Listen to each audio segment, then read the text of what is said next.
Mes amis, bonjour, on se retrouve pour une nouvelle vidéo et c'est la première de l'année, donc bonne année, je sais pas si je peux encore le dire vu qu'on est, on est déjà en février, mais en tout cas c'est la première et ici je voulais faire un petit focus sur mon portefeuille, mais global, donc plutôt sur mon patrimoine en fait, donc prendre encore voilà, un pas de recul et voir sur 2025-2026 comment je voulais l'orienter.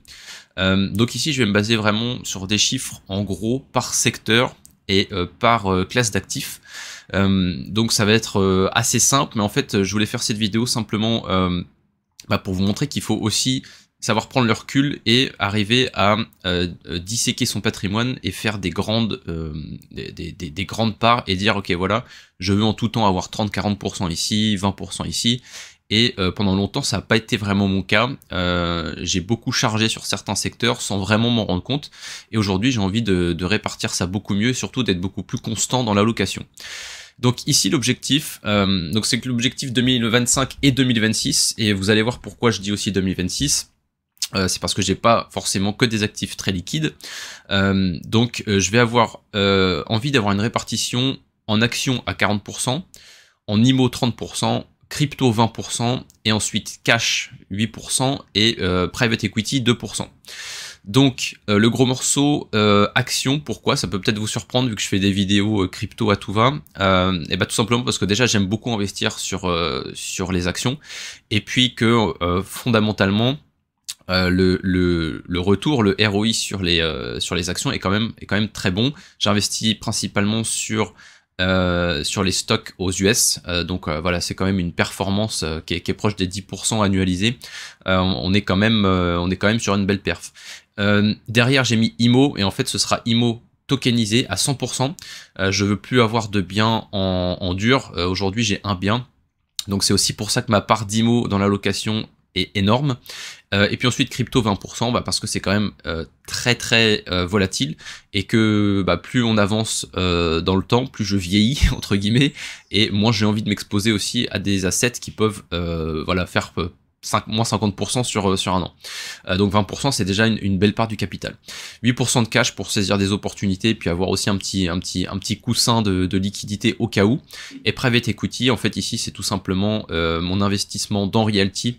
Donc dans la société même de Realty, le RWA token. Et donc on va se concentrer un petit peu sur ces trois graphiques ici, avec le premier qui est le plus important, ça va être la répartition totale par actif. Et là on voit que j'ai une grosse part IMO. Alors pourquoi j'ai une grosse part IMO? Parce que je compte Realty en immobilier et pas en crypto. Donc vous voyez que j'ai que à peine 10% de crypto, mais j'ai 65,5% d'IMO. Donc en fait, le gros souci, entre guillemets, ici, c'est que j'ai un appartement en physique, et vous voyez, qui représente 160 000 euros. Donc en fait, quasiment la moitié de mon patrimoine, c'est un bien physique, donc pas très liquide, qui est en location en ce moment, donc qui a un rendement assez faible, qui est pas énorme, qui doit être aux alentours des 5%, peut-être un petit peu moins, en vraiment net. Et un prix d'actif aussi qui a pas mal fluctué, donc j'ai acheté en janvier 2020, donc ça fait maintenant 5 ans. Les prix ont légèrement augmenté je pense, mais c'est pas énorme. Le gros point positif c'est que mon prêt est à 1,09%. Donc évidemment très faible, c'est quasiment argent gratuit, donc avec l'inflation et tout ça, j'ai pu augmenter le loyer aussi, donc au final c'est pas un si mauvais investissement que ça. Mais j'ai plus envie d'avoir de biens comme ça, c'est quand même beaucoup de galères, même si je l'ai en gestion. Franchement ça vaut pas le coup, puis avec toutes les nouvelles régulations qui arrivent sur le marché IMO, j'ai pas envie de m'embêter avec ça. Donc objectif 2025-2026 à cause de ce bien IMO, parce que je suis pas sûr de pouvoir revendre en 2025, les taux continuent de baisser mais pas assez rapidement. Faut voir aussi le marché, si le marché arrive à reprendre un petit peu de dynamique, j'essaierai de revendre peut-être deuxième partie d'année 2025 avec un peu de chance, mais je pense que ce sera plutôt en 2026. Donc ce gros bloc d'IMO va rester là. Dans le même temps, je vais pas réinvestir plus pour le moment dans Realty, tout simplement parce que j'ai déjà réinvesti beaucoup en décembre dernier parce que j'ai fait un prêt. Alors j'ai fait un prêt conso, je travaille en banque donc j'ai le droit à des prêts conso très avantageux, vous voyez 1,20%. Donc j'ai tout simplement emprunté quand il y avait l'offre de Realty avec les tokens, voilà, 1 pour 1 un token d'immobilier, vous aviez un token reg. Donc j'ai profité de ça et j'ai pris quasiment 20 000 euros de token en fait. Donc voilà, c'est aussi pour ça que là la part IMO a vachement grossi, mais ça va se rééquilibrer. Donc comme vous voyez en action, en fait il me manque aussi 20% d'actions. 10% de crypto, private equity, je continue de racheter des tokens sur le marché secondaire quand c'est pas trop cher, et je vais me limiter à realty, donc ça ce sera vraiment la partie private equity, purement realty. Et liquidité, en fait liquidité c'est pas tout à fait vrai, et equity non plus, parce que j'ai une partie en equity qui est en cash en fait encore. Donc en fait la répartition en liquidité doit être pas mal aujourd'hui. Je pense que je dois probablement être dans les 7 ou 8% de liquidité. Donc je suis un petit peu short probablement en cash, et c'est surtout la grosse partie IMO qu'il va falloir gérer, qui va se gérer un petit peu toute seule cette année, parce que je vais pas remettre dans Realty, ou vraiment très très peu. Donc ça devrait diminuer au fur et à mesure que je fais mon DCA sur actions, sur crypto. Voilà, j'espère tomber peut-être sous les 60% en 2025 si je garde mon bien en physique, et sinon on essaiera d'atteindre les 30% le plus tôt possible. Vous voyez aussi que j'ai un graphique sur en fait mon taux d'endettement en gros, et ici en fait j'ai 3/4 qui est financé directement avec mon argent, et j'ai un quart qui est en levier. Donc c'est un petit levier parce que j'ai un prêt IMO, hein, évidemment, un prêt IMO qui est quand même assez costaud. Donc ça fait déjà 5 ans que je le rembourse, mais ça reste quand même plus d'un quart de mon patrimoine, plus ce petit emprunt que j'ai fait d'à peu près 20 000 euros là. Donc que j'ai fait à Hong Kong, hein, je l'ai pas fait en euros évidemment, mais voilà, ça représente 26% de mon patrimoine. Donc c'est un levier, considérant que c'est de l'IMO, c'est quand même pas énorme. Je compte pas m'endetter plus que ça pour le moment. C'est un prêt que j'ai fait de 1 an ici à Hong Kong, donc ça va être remboursé assez rapidement. Donc ça, ce taux-là va encore baisser d'ici à la fin de l'année. Je sais pas si je reprendrai encore un prêt après ça. Je peux vraiment avoir des taux pas très élevés, donc ça peut être intéressant. Je verrai d'ici là, beaucoup de choses peuvent changer durant l'année. Et puis le dernier, c'est par plateforme. Donc ça, c'est quelque chose que je regarde pas trop, pour être tout à fait franc, mais que je commence à regarder en crypto, parce que une bonne partie de mon patrimoine commence à être en crypto quand même, hein. Quand on compte Realty, parce que mon Realty, voilà, il faut le mettre sur un wallet, et puis ma crypto également. Donc en fait, c'est quand même quasiment la moitié de mon patrimoine. Ouais, un petit peu moins de la moitié, ça doit être 40% de mon patrimoine qui est sur des wallets crypto. Donc c'est aussi pour ça que je commence à regarder par plateforme. Ici vous voyez qu'en banque j'ai vraiment rien, j'ai 3,5%. Après Zcore, donc là c'est un wallet que j'ai depuis longtemps, qui est principalement pour ma position sur flux, qui est seulement pour ma position sur flux d'ailleurs. Donc Realty, j'ai mis 1,5% ici, mais ça c'est pour simplement le RWA token. Ensuite j'ai Binance où j'ai un petit peu, simplement parce que c'est là aussi que je recharge sur ma position sur flux encore, et je retire pas forcément dans la minute, ce que je faisais avant, mais ce que je fais plus aujourd'hui, parce que je fais un petit peu je trade un petit peu la position, on va dire. Parfois je vends 15-20% de ma position pour la racheter plus bas. C'est quelque chose que j'ai pas mal fait l'année dernière et qui a plutôt bien marché. Ensuite Realty 22,9%, ça c'est la partie immobilier tokenisé. MetaMask où j'ai encore quasiment 4%, Iterative Broker où j'ai presque 5%, et ensuite j'ai des fonds de retraite, mon PEA et l'appartement à Valenciennes. Donc vous voyez que c'est 42% mon appartement en physique. Donc ça, une fois que ce sera parti, en fait je vais pouvoir redistribuer, et en fait c'est là que l'arbitrage va pouvoir se faire. Donc voilà, j'espère que ça arrivera le plus tôt possible, mais je compte pas dessus avant 2026 pour être tout à fait franc. Pour finir, je vais un tout petit peu rentrer dans le détail sur les actifs que je possède, parce que je suis assez peu diversifié, surtout crypto.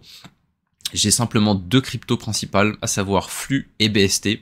J'ai lâché toutes les autres, donc j'avais fait des vidéos sur eGold à l'époque et sur Saito.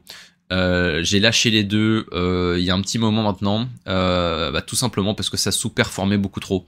Je pense toujours que c'est de bonnes valeurs dans l'absolu, mais maintenant si la performance n'est pas là, je peux pas garder. Voilà, c'était quand même des assez grosses positions, donc j'ai dû les retirer, et surtout je suis passé extrêmement bullish sur tout ce qui était RWA token. Donc j'ai tout mis sur à l'époque BST et Rio. Sur Rio, j'ai fait de bons profits que j'ai ensuite pu rebalancer sur Flux et sur BST. Et BST, donc je vais faire une vidéo dessus, donc vous aurez quelque chose d'un peu plus détaillé dans les jours qui viennent. Ensuite sur mes stocks, donc sur mon compte bourse, sur mon PEA, j'ai une action, à savoir ASML, qui est une position que j'ai plutôt bien chargée, avec un PRU, je crois, aux alentours de 630, si je dis pas de bêtises, 640. Donc plutôt pas mal. Je garde mon PEA en fait parce que vu que je suis expatrié, je ne paie pas d'impôt dessus. Donc je paie vraiment zéro, je paie même pas de cotisation sociale, rien du tout. Donc en fait c'est quand même pas trop mal. J'ai des frais de transaction un peu plus élevés que sur mon compte Interactive Broker, mais aussi pour la diversification en termes de plateforme, je me dis que c'est pas mal de le garder.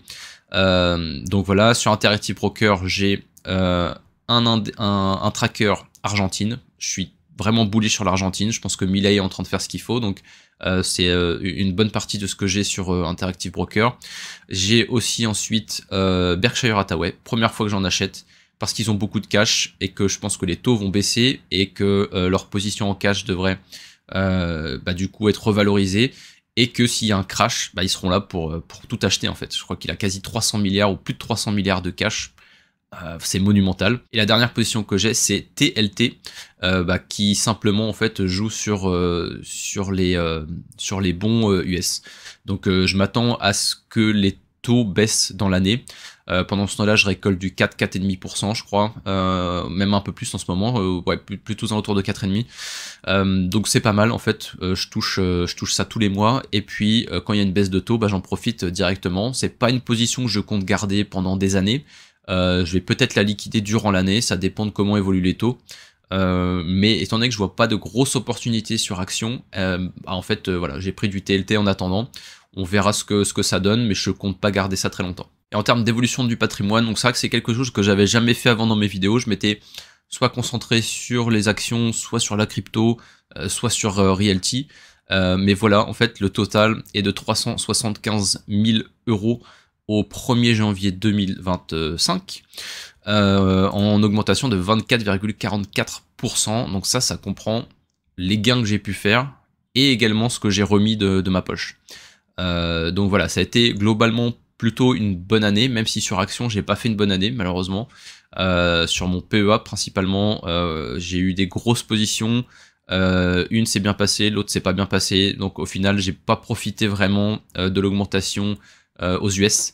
Donc voilà, pas terrible. C'est aussi pour ça que je veux me réorienter et avoir un petit peu moins de volatilité, que ce soit crypto ou action, mais avoir quelque chose de plus constant parce que j'arrive, voilà, moi je compte plutôt en dollars, donc je suis quasiment à 400 000 $. J'ai plutôt envie maintenant de sécuriser un petit peu et que ça monte tranquillement. Donc la partie Realty me permet d'avoir des cash flows qui sont relativement constants.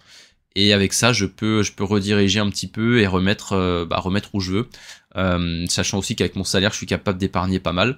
Donc voilà, on se rapproche du demi-million, on y est presque. Bon, j'ai pas vraiment d'objectif chiffré, mais à savoir que je vais prendre 33 ans cette année, donc voilà, peut-être le million peut-être à 40 ans. Bon, ce serait pas incroyable, mais voilà, on verra, on va suivre tout ça. Je referai peut-être un update l'année prochaine, dans un an. Entre deux, je ferai probablement des focus sur crypto, actions, etc. Par classe d'actifs. Et vous aurez très bientôt une vidéo sur Block Square, donc BST, qui est ma deuxième plus grosse position en crypto. C'est du RWA, donc c'est de la tokenisation immobilière, une nouvelle fois, et ça diversifie aussi un petit peu de Realty. Voilà pour la vidéo du jour, j'espère que ça vous aura plu. Je vais mettre en description mon lien pour Interactive Broker, mon lien pour Realty. Si vous voulez soutenir la chaîne, c'est le meilleur moyen de le faire. Et puis sinon, évidemment, followez tous mes réseaux et la chaîne YouTube. À très bientôt.